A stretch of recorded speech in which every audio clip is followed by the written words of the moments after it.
On today's episode, Charlie Foster is back to chat about why he shaved his beard and how it can start an important conversation about men's health.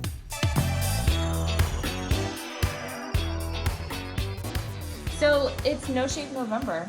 You look completely different from any time that we've ever seen you before.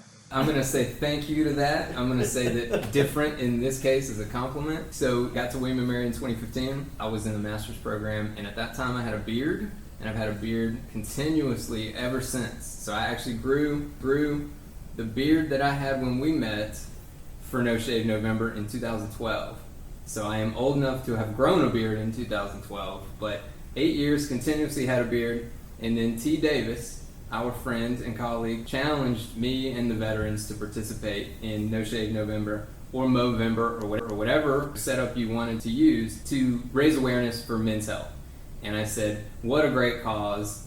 Now I have to do this. And so I posted on social media to get kind of excitement up on Halloween. I said, tomorrow I think I'm gonna shave my beard. And so my mom is going crazy, my sister's going crazy, my wife has never seen me without a beard. And then on November 1st, I posted a video shaving and sped it up, which was crazy. I wish I had thought about this more in advance. In case anybody wants to plan on doing this, I should have spent a little time half shaved to help everybody adjust. Because there's a moment of that. We have the clip on the William & Mary Wellness Instagram. You shared that with us. And I would have loved to do it with the full length on the left side and the bald on the right side, just because I am still the same person, but it's super jarring visually. And I think that's been probably a really fun part of this. So I would encourage people to do it, those folks who have had a beard for a long time. And I did just pressure our own Kelly Crace. He stuck his head in the door a little bit earlier that he's got to be the one to do this, if not this year, then next year, because it's so jarring. And I think people really get a kick out of that, at least so far.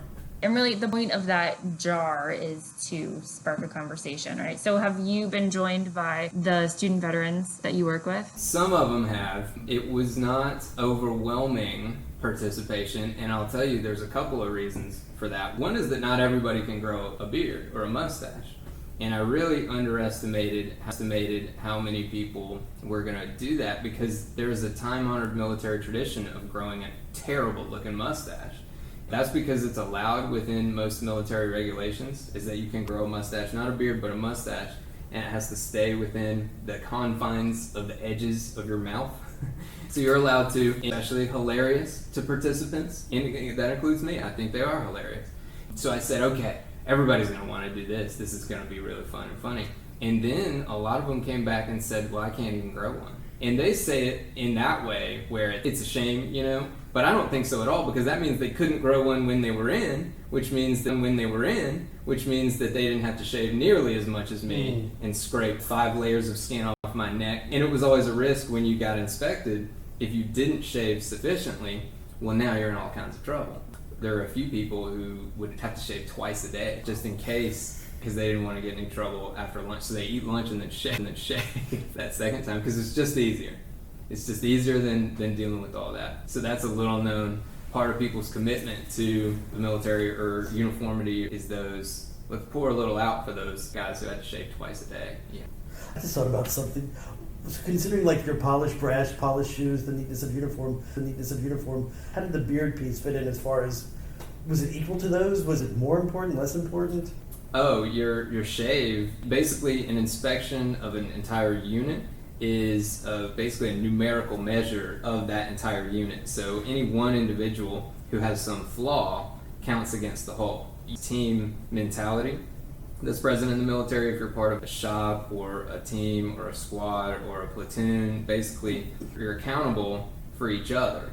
That puts additional pressure on doing the right thing or doing your job well, because you don't want anyone else to suffer in any way or even get in a little bit of trouble or even lose if it's a competition because of something that you did or didn't do. I think that does manifest in inspections, and maybe that's part of the reason to shave that second time is to take the pressure off of your colleagues. So really the point of shaving off for this moment in time, though, is to spark a conversation about men's health and wellness issues. So what are some of those topics that we're covering in November? Yeah, so prostate cancer is, and this is all information that was so kindly provided to me by T. So prostate cancer is the number of all different ethnic backgrounds in the United States. I think that's underestimated. I know I underestimated that, and I think others did too. It's the number 2 cancer overall after skin cancer, and it's way more dangerous than skin cancer. Prostate cancer is a big one. The depression statistics is something that a health and wellness team here at William & Mary can teach me a lot about, but these are shocking statistics. We want to get the word out about that, but similarly, we want to share resources on that too. So it is often a topic associated with the military because they're then civilian rates or close, and all of the rates are unacceptable. This is an opportunity to talk about this health issue for men, but overall, we absolutely want to fight that. We want to work on that, and so it's really raised that topic in my mind, and that's been very good. The post that I did this weekend was about pancreatic cancer because Alex Trebek died. And the reason that I wanted to post it is because Alex Trebek was very open with his illness since 2019, and I think that's what we need to do. So I think we need to encourage one another to be smart, which he's spent his career doing, and then B, I think we should be open with the issues of men's health. Prostate cancer and checks a little bit. Can we chat about that? Because really those checks are supposed to happen pretty frequently. If I understand correctly, that when you're 45 is when you start having the checks. And yeah, it's a stone cold killer. I mean, this is something that is killing people, and it needs to be early detected. And there are also health steps that we can take to prevent it. So preventative care and then early detection, I think, are really good outcomes that can come from No Shave November or Movember. And I think we can do, through diet, through exercise, knowing your family history, not being afraid to get tested. There's so many people like, oh, I know what the procedure means and I don't want that. Well, unfortunately, it's the way that we test. And so it's a conversation you also have with your doctor, that you have that open relationship. I'm lucky, my doctor is a veteran and she is fantastic. We had a wonderful discussion just about cancer risk and how age plays in that. And it made it easy for me to have a physician who was able to have those conversations as well. And the challenge that I think could be faced is, what if you have a physician who is not that easy to have a conversation with? And that's where you need to step up and be part of your own team. What Charlie's saying here is that we definitely need to look at these preventative pieces, but we also need to be able to have that health-seeking behavior and step forward and say, you know what, I'm approaching my 45th birthday, my 50th birthday, never had this done. It's time. And whether you're a traditional or non-traditional student, whether you're a professor, faculty, or staff, it's something we need to think about. And all of us know somebody who is in that age range.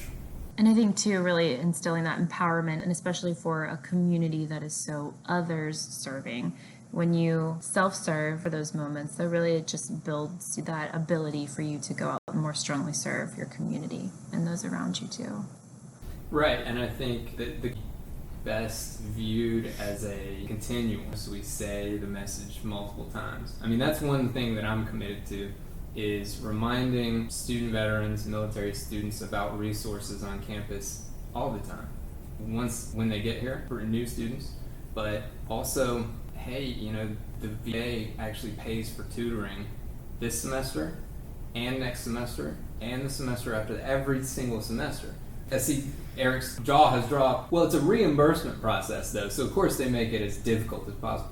And we love the VA, by the way, but we can joke about the VA, which is to say, how many forms does it take, And it has to be signed by the tutor, too. So just those multiple reminders to do the self-care, multiple reminders to go to the doctor. Maybe the doctor's a veteran. I know my dental hygienist was a veteran. You could laugh. That made me feel better. And she told a joke about having to be the assistant for a military doctor who said, okay, she's going to help get you ready for your vasectomy. And everybody panicked, including her, because she's a dental hygienist, But I do think maybe injecting some humor or whatever we got to do, and then doing it multiple times over time to continue to drive that point home, just to hopefully catch the person at the time when they're very receptive to this idea when ordinarily, like you said, they're outward facing or they want to help others rather than themselves.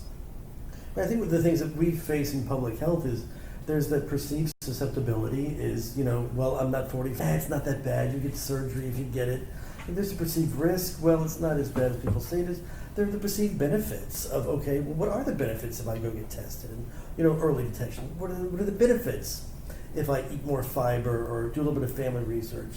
What are those cues to action where we get those email messages, where we see those posters where our COs or professors, somebody is saying, hey, don't forget to get tested. That's important. And then how do we have that self-actualization piece of, I can do this. I've got the knowledge, I've got the attitude, the commitment to change that Charlie's talking about. I've got the skills that I need.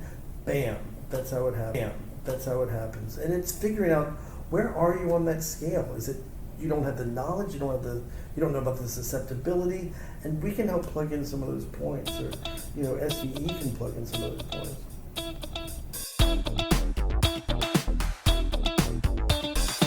We encourage you to have an open dialogue with your physician about any of your own health concerns. If you're on campus and need to connect with resources, you can visit us online at www.wm.edu/wellness.